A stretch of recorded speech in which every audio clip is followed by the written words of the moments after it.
Welcome to random Nepali channel. आज त पहिला म तपाईहरुलाई मुरी धन्यवाद भन्न चाहन्छु, किन भन्दाखेरि तपाईहरुको सपोर्टले गर्दाखेरि र्यान्डम नेपालीको आज 1 वर्ष कम्प्लिट भएको छ। त्यसको लागि मुरी धन्यवाद।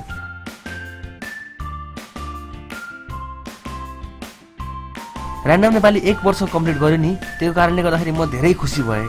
अनि मैले यसो सोचे के हामी नेपालीहरु धेरै कुरामा सानो कुरामा पनि एकदमै खुसी हुन्छौं। अनि त्यसैले आजको भिडियोको टपिक छ नेपालीहरु खुसी हुने कुराहरु के छन् त्यो हेरौँ है त। आज सुरुमा चाहिँ स्टुडेन्टहरु हुन्छ नि, नेपाली विद्यार्थीहरु के कुरामा खुसी हुन्छन् त्यो हेरौँ है त। सबभन्दा कमन खुसी हुने कुरा भनेको जब भोलिपल्ट नेपाल बन्द हुन्छ अनि बिदा हुन्छ कलेज वा स्कुल, तर नेपाल बन्द असफल हुन्छ र नेपाल बन्दै हुँदैन भनौं न, हो त्यो हुँदाखेरि स्टुडेन्टहरु हुन्छ नेपालका एकदमै खुसी हुन्छन्। अर्को खुसी हुने कारण के छ भन्दा स्टुडेन्टहरुको जब स्पेशली उनीहरुले होमवर्क गरेको वा क्लास टेस्ट भएको बेला हुन्छ नि, ओइ त्यो टिचर त आज एब्सेन्ट रे यार, क्लास नहुने यार भनेर भन्छ नि, वा टिचरले कुनै टिचरले कहिलेकाहीँ चाहिँ क्लास चाँडै छोडिदिन्छ नि क्वेशनहरु नसोधिकन वा होमवर्क नमागिकन, हो त्यो बेला नि स्टुडेन्टहरु सारै नै खुसी हुन्छन्। अनि यसरी नाच्न पनि बेर मान्दैनन् के उनीहरु।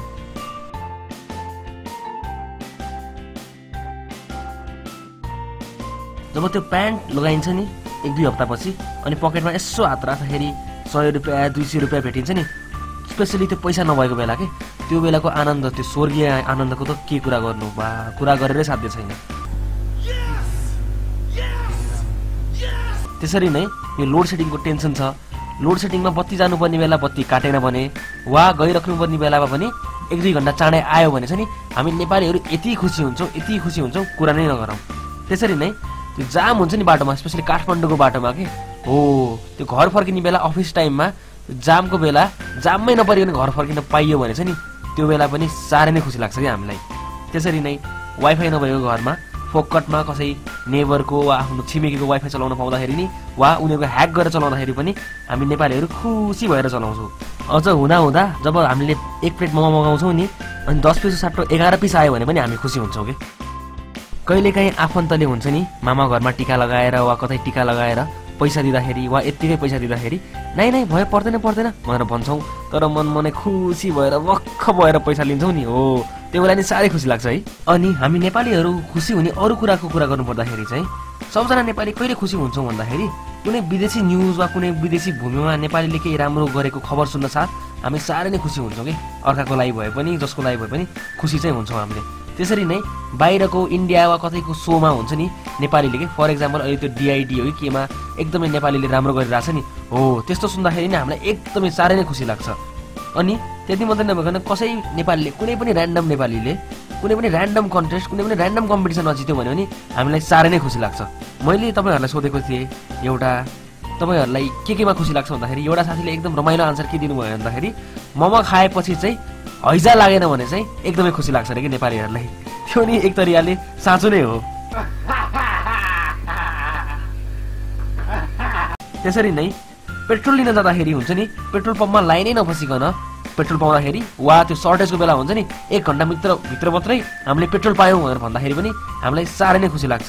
इन्टरनेटको कुरा गर्नु पर्दाखेरि हाम्रो देशको इन्टरनेट हुन्छ नि अरु देशहरुको तुलनामा सारै नै स्लो छ। त्यसैले इन्टरनेट चलाउँदाखेरि केही डाउनलोड गर्दाखेरि टोरेन्टमा केहीमा एकदमै राम्रो स्पिड आयो भने पनि हामी सारै नै खुसी हुन्छौं। त्यसरी नै युट्युब एकदमै चल्छ।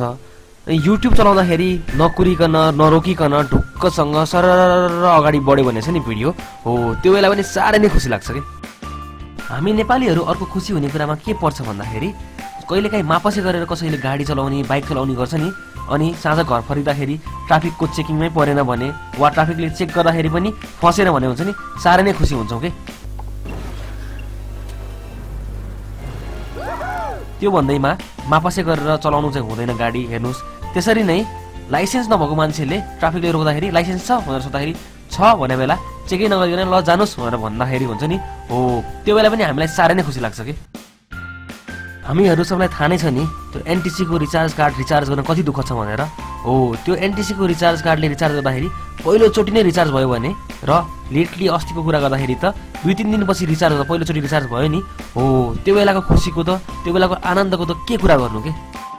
अनि पानीको प्रब्लम पनि एकदमै धेरै छ नि त, स्पेशली काठमाडौँमा हैन, हो त्यसैले हप्तामा 1 दिन जुन दिन धारामा पानी आउँछ नि अनि ढुक्कसँग नुहाउन पाइन्छ नि, हो त्यो बेला पनि सारै नै खुसी लाग्छ मलाई।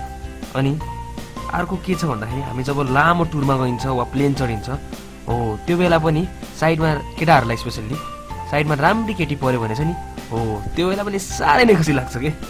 अनि स्पोर्ट्समा हामीले केही जित्यौँ भने स्पेसल्ली इन्डियाको विरुद्ध हामीले केही जित्यौँ भने चाहिँ नि स्पोर्ट्समा सबैजना पुरै देशै रमाउँछौँ हामी। अनि घरमा कहिलेकाहीँ ढिलो आउँदाखेरि बाटोभरि ला आज बुवा आमाले गाली गरेर मार्ने भयो भनेर सोच्छौँ नि हामीले हो घर आउँदाखेरि चाहिँ बुवा आमा नै हुनुहुन्न नि हो त्यो बेला पनि यति खुसी लाग्छ कुरै नगरौँ। अब यसो गाडीहरू कुरा गर्नुपर्दाखेरि चाहिँ बाटोमा गाडी कुर्दा हुन्छ नि जेनरली माइक्रो कुर्दाखेरि टेम्पो कुर्दाखेरि अनि खलासीले बोलाउँछ नि सिट खाली छ दाइ आउनुहोस् सिट खाली छ दाइ आउनुहोस् भनेर। अनि भित्र हामीलाई थाहा हुन्छ नि जेनरली सिट खाली हुँदैन भनेर तर गइन्छ भित्र जाँदाखेरि बा साँच्चै नै खाली हुन्छ कि सिट। मलाई त अचम्म लाग्छ खलासीले पहिलोचोटि साँचो बोल्यो जस्तो भनेर अचम्म लाग्छ कि। त्यसरी नै उभिरहेको जुन चाहिँ गाडीमा छ नि हो उभिरहेको बेला हाम्रो नजिकैको सिटबाट कोही उठेर तल झर्यो भने छ नि हो अनि आफू बस्न पाइयो भने त्यो बेला पनि साह्रै नै खुसी लाग्छ। त्यसरी नै खलासीले कहिलेकाहीँ कार्ड छ भनेर सोद्धाखेरि कार्ड छ भन्यो तर आफूसँग कार्ड हुँदैन अनि उसले कार्ड नमागिकन हुन्छ नि तपाईँलाई पैसा फिर्ता दिन्छ नि हो त्यो बेला पनि कति खुसी लाग्छ है। मलाई मात्रै होइन तपाईँहरूलाई पनि पक्कै त्यस्तोमा खुसी नै लाग्छ होला नि। अनि कुनै पनि विदेशीले छ नि रेशम फिरिरी भनेर गीत गाइदियो भने वा कुनै गीत गाइदियो भने वा नेपालीमा 2-4 शब्द राम्रो कुरा बोलिदियो भने चाहिँ नि त्यो सुन्दाखेरि नि हामी साह्रै नै खुसी हुन्छौँ मनै हर्षित भएर आउँछ।